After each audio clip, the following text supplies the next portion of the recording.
वैसे तो आजकल किसी भी सरकारी नौकर को अगर ट्विटर पे टैग करके आप कोई भी कमेंट लिख दो तो वो एकदम सक्रिय हो जाता है और आपका काम कर देता है। मगर इससे भी बेहतर मॉडल हमारी सरकार इंप्लीमेंट करने की कोशिश कर रही है, जिसे सेवोत्तम मॉडल कहा जा रहा है। ये सेवोत्तम मॉडल दो शब्दों से मिलकर बना है, सेवा मतलब की सर्विस और उत्तम मतलब की एक्सीलेंस। और ये मॉडल डेवलप किया गया है by department of administrative reform and public grievances. इस मॉडल का जो ऑब्जेक्टिव है वो सिटीजन सेंट्रिक सर्विसेज को लॉन्च करना है। तो अब आप अगर किसी भी सरकारी दफ्तर में जाते हो और आपका काम कोई नहीं करता तो आप इस सेवोत्तम मॉडल के थ्रू उसकी कंप्लेन भी दर्ज करा सकते हो, यहां तक कि अपना फीडबैक भी दे सकते हो कि आपको अपनी सर्विस लेने में कितनी आसानी हुई और कितना अच्छा लगा। तो आप जब भी किसी सरकारी दफ्तर में जाओगे सबसे पहले आपको एक बोर्ड पे लिखा हुआ मिलेगा सिटीजन चार्टर। इस सिटीजन चार्टर का मतलब है वो पूरी प्रोसेस और वो सारी चीजें जो आपको मिलेंगी और जिसके थ्रू मिलेंगी।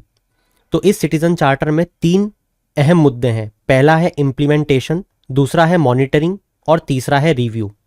इम्प्लीमेंटेशन का मतलब है कि सिटीजन चार्टर में जैसे आप किसी हॉस्पिटल में गए और उसमें लिखा है कि आपको हॉस्पिटल के अंदर घुसते इंजेक्शन लगा दिया जाएगा, तो ये देखा जाएगा सबसे पहले कि आपको इंजेक्शन लगाया गया या नहीं, मतलब कि इम्प्लीमेंटेशन।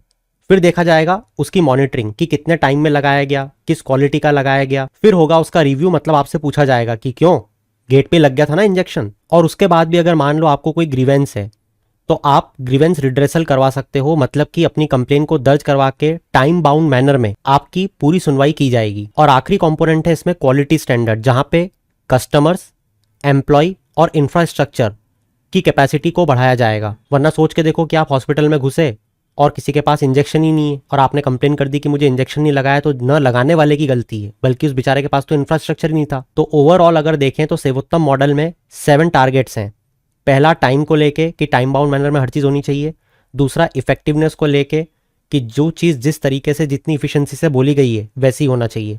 फिर है रिस्पॉन्सिवनेस, फिर कर्चियस बिहेवियर, मतलब कि जो बिहेवियर है संस्था के लोगों का वो आपके प्रति अच्छा होना चाहिए। इसके बाद में आता है इन्फॉर्मेशन, मतलब कि हेल्प सेंटर्स होना चाहिए जो आपको प्रॉपरली इन्फॉर्म करें। और आखिरी में आता है एम्पैथी। तो अब आप इस मॉडल को अपने फायदे के लिए कैसे यूज करोगे, चैट सेक्शन में जरूर बताना।